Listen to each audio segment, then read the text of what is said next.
मैं आपके लिए चाय लेकर आई हूँ, अब आप उठ जाइए। बेटी के इतना बोलते ही यशोदा झट से उठ जाती है। अरे बेटा, मुझे क्यों बिगाड़ रही है?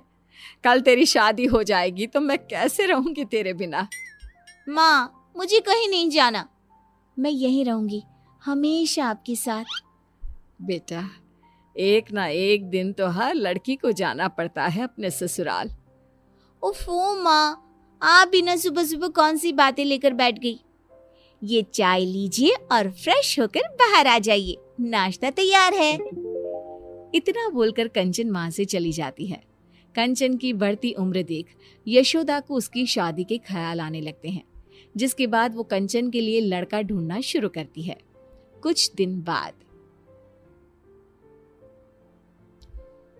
कंचन कहाँ है तू? देख, मैं तेरे लिए चॉकलेट लाया हूँ। चॉकलेट देखकर कंचन खिलखिलाकर हंसने लगती है।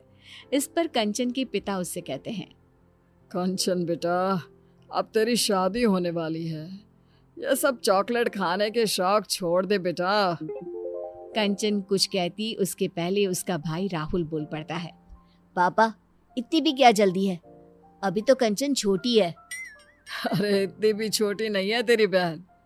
कंचन मुंह बनाते हुए वहां से चली जाती है और अपने रोजमर्रा के कामों में जुट जाती है।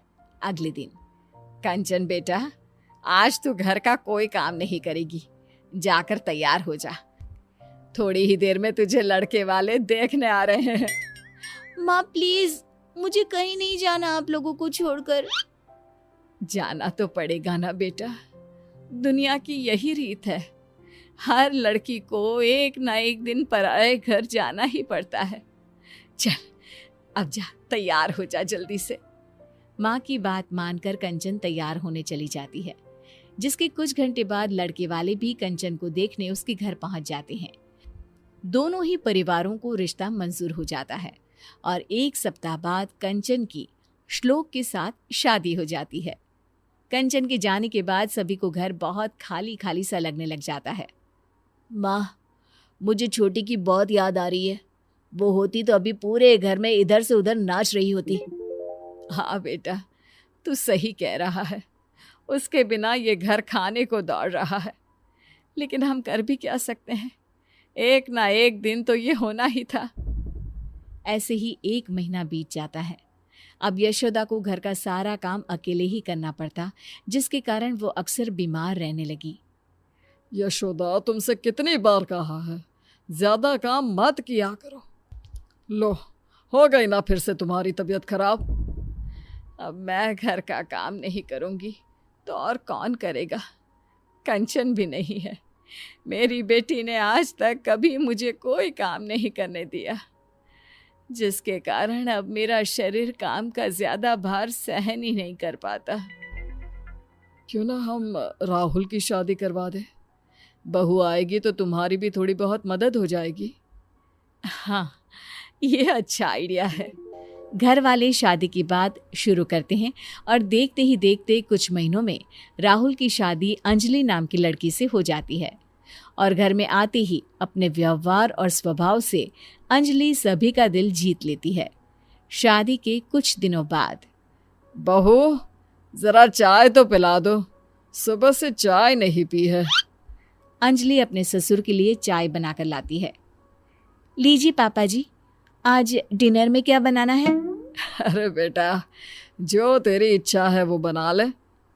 थोड़ी देर बाद अंजलि सभी को खाने के लिए आवाज लगाती है। पापा जी, मम्मी जी, राहुल, खाना तैयार है। अंजलि की आवाज देते ही सभी लोग खाने के लिए आ जाते हैं। अरे वाह बहू, खाना तो बहुत स्वादिष्ट बना है, तुम्हारे हाथों में तो जादू है, जादू। सच में बहू, खाना तो बहुत ही लाजवाब बना है। Thank you. माँ पापा, मैं सोच रहा था क्यों ना हम सब कहीं घूमने चले। हम सब क्या करेंगे जाकर बेटा, तेरी अभी नई नई शादी हुई है, तू बहू को लेकर जा। नहीं मम्मी जी, आप लोग नहीं जाएंगे तो हम भी नहीं जाएंगे। अंजलि के इतना प्यार से बोलने पर घर वाले उसे इनकार नहीं कर पाते और उनके साथ चलने के लिए मान जाते हैं।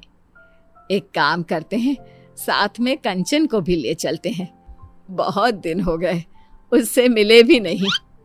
हाँ हाँ, क्यों ना हम कंचन दीदी को सरप्राइज दें। वो तो खुशी से पागल हो जाएगी। ठीक है, फिर मैं आज ही उसे यहाँ आने को बोलती हूँ। उसके बाद हम सब उसे सरप्राइज देंगे, फिर सब साथ में घूमने जाएंगे। फिर क्या था, यशोदा तुरंत कंचन को फोन मिलाकर बैठ जाती है, जिसमें दोनों माँ बेटी की लंबी बातें चलने लगती है। और उसी में, तुझे पता है कंचन, तेरी भाभी बहुत अच्छी है। जरूर पिछले जन्म में मैंने कोई अच्छे कर्म किए होंगे जो मुझे अंजलि जैसी बहू मिली है। अपनी माँ के मुंह से किसी और की इतनी तारीफें सुनने के बाद कंचन को अपनी भाभी से जलन होने लगती है। माँ, आपको नहीं लगता आप कुछ ज्यादा ही बहू की तारीफ कर रही हैं? कहीं भाभी आपके हाथ से फिसल ना जाए। अरे नहीं नहीं बेटा, वो ऐसी नहीं है। तू एक काम कर, कुछ दिनों के लिए यहीं आ जा। इसी बहाने अपनी भाभी को अच्छे से पहचान लेना। भाभी से तो अब मुझे मिलना ही पड़ेगा। उन्होंने उस घर में मेरी जगह जो ले ली है। अगले दिन कंचन अपना सामान लेकर मायके पहुंच जाती है, जहां अंजलि उसके लिए चाय नाश्ता लेकर आती है। दीदी, तुम्हारे ससुराल में सब कैसे हैं? मेरे ससुराल में सब ठीक है।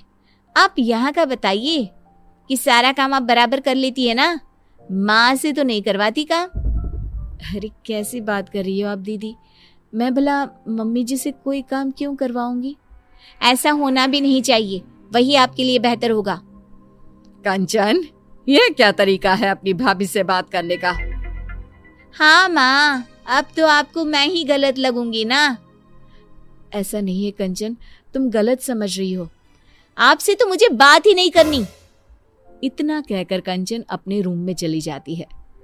अंजलि बेटा, कंचन की बात का बुरा मत मानना। उसका अभी शायद मूड खराब है।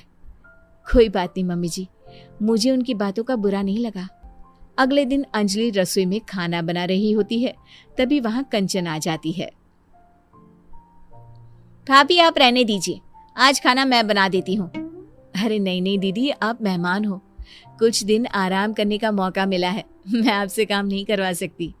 मैं मेहमान नहीं, बेटी हूँ इस घर की। आप जाकर बैठिए, मैं खाना बना देती हूँ। कंचन की जिद के आगे झुकते हुए अंजलि वहां से चली जाती है। थोड़ी देर में कंचन का खाना बनकर तैयार भी हो जाता है।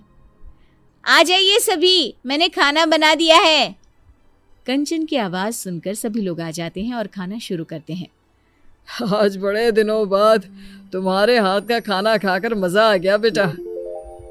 मैं तेरे खाने को बहुत मिस करता था। सच में आज तो मजा ही आ गया। कंचन, तेरे हाथों में तो जादू है बेटा। मैं तेरे हाथ का बना ये खाना हर रोज मिस करती थी। सभी के मुंह से अपने लिए तारीफ सुनकर कंचन की आंखों से आंसू बहने लगते हैं। वो अपने आंसू पोंछते हुए कहती है, क्या सच में आप लोगों ने मेरे हाथ के खाने को मिस किया? मुझे तो लगा था आप लोग मुझे भूल ही गए हैं। अरे ऐसे कैसे भूल सकते हैं हम तुझे? तू बेटी है इस घर की, कोई खिलौना थोड़ी ना है जो भूल जाए। और तुझे यहाँ बुलाने का आइडिया तेरी भाभी का था। हम लोग कहीं घूमने का प्लान कर रहे थे, तो सोचा तुझे भी साथ ले जाए। मुझे माफ कर दीजिए भाभी, मैंने आपके बारे में कितना गलत सोचा। मुझे लगा आपके कारण अब कोई मुझसे प्यार नहीं करता। अपनी जलन के कारण मैंने आपके साथ कितना गलत व्यवहार किया। हो सके तो मुझे माफ कर देना भाभी। अरे नहीं नहीं दीदी, आपको माफी मांगने की कोई जरूरत नहीं है। आप तो बिल्कुल मेरी छोटी बहन जैसी हो। आप इस तरह माफी मांगोगी तो मुझे बिल्कुल अच्छा नहीं लगेगा। अंजलि के इतना कहते ही कंचन उसे गले लगा लेती है। अब उसे एहसास हो चुका होता है कि सभी रिश्ते अपनी जगह खास होते हैं। कुछ नए रिश्तों के जुड़ जाने से पुराने रिश्तों का प्यार कभी खत्म नहीं होता, ना ही जीवन में कभी कोई किसी की जगह ले